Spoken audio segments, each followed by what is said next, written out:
There are several reasons why I call it minimum gas.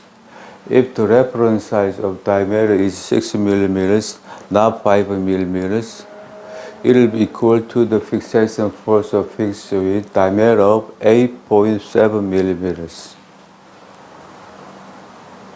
And also, the actual shape of natural molar is just like a peanut, so peanut shape with more complex curvature. So actual perimeter root is longer than that of which with this simple oval shape. And the most important thing is, as I said earlier, there is a loss of fixation force by this length at the middle and this side of fixture in most cases. So the real circumference which is usual for the fixation is smaller than full circumference of fixture. It can be illustrated like this on the figure. So there is much more difference of perimeters between them, and it's hard to measure the real length of circumference. So it's impossible to calculate the size of diameter of fixture. Maybe 9 mm, 10 mm.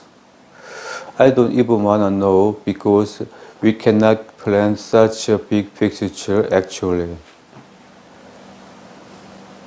Therefore, I've come to conclusion: if single fixture is planted to replace the molar, the lifespan of implant will inevitably shorter than that of natural molar because it's structurally subject to excessive large amount of occlusion.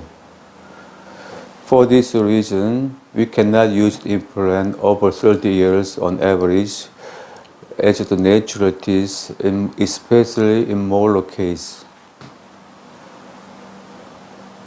And what's more problematic is the case with narrow bone widths due to the resorption. We have no choice but to plant fixture with a smaller diameter than we want, even though we perform on bone graft with so many arguments. However, I put aside the controversy over whether it works or not. Anyway, at this time, you can tell right away the difference of perimeter is so severe, it will be under much more excessive large of amount of occlusion than the left side because the area of circle is that small. In addition, if bone quality is bad, there is a loss of fixation force due to the four-osseous integration mesiodistally, and the lifespan of this fixture will be further shortened. So in this case, wouldn't be alright to plant one more fixture like this, as I've already said. If bone quality is good, it's going to be like this. Regardless of bone quality, the fixation force of implant gets double compared to when single fixture is planted. Of course, it's not as good as natural molar roots, but I think this is the best way in the current situation to make up for the lack of fixation force, and eventually prolong the lifespan of implant more than before. I call it 1+ method, and actually I do in my clinic at the molar case with narrow bone widths. Let me show you a case of by the 1+1 method.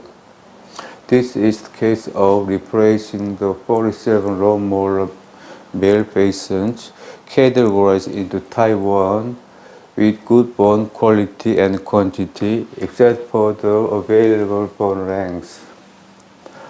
After considering all the factors related to required fixation force, the general occlusion load seems to be really big.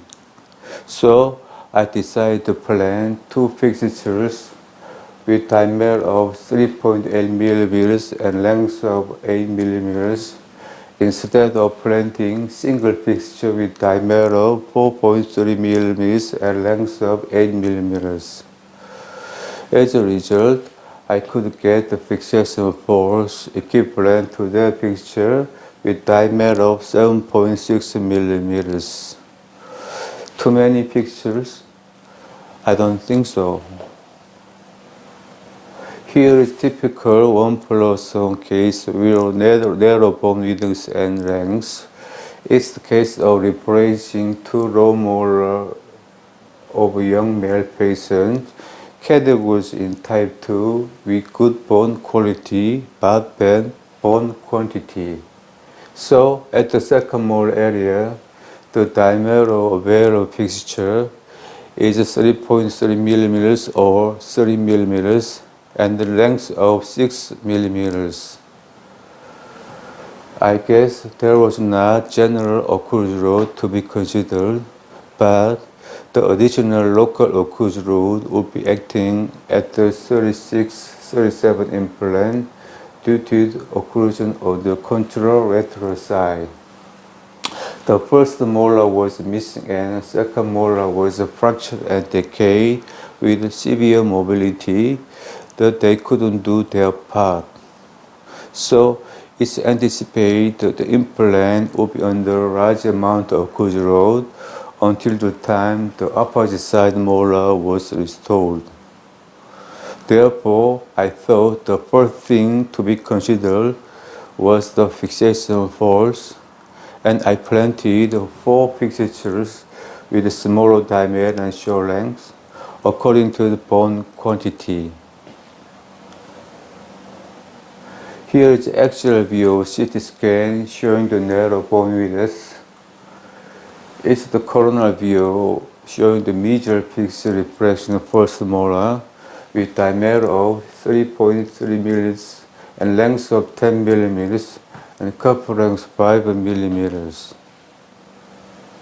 Here are CT scans of distal fixture with diameter 3 millimeters and length of 6 millimeters and cup length 5 millimeters. Here are CT scans of medial fixture replacing second molar with diameter 3 millimeters, length of 6 millimeters, cup length 4 millimeters.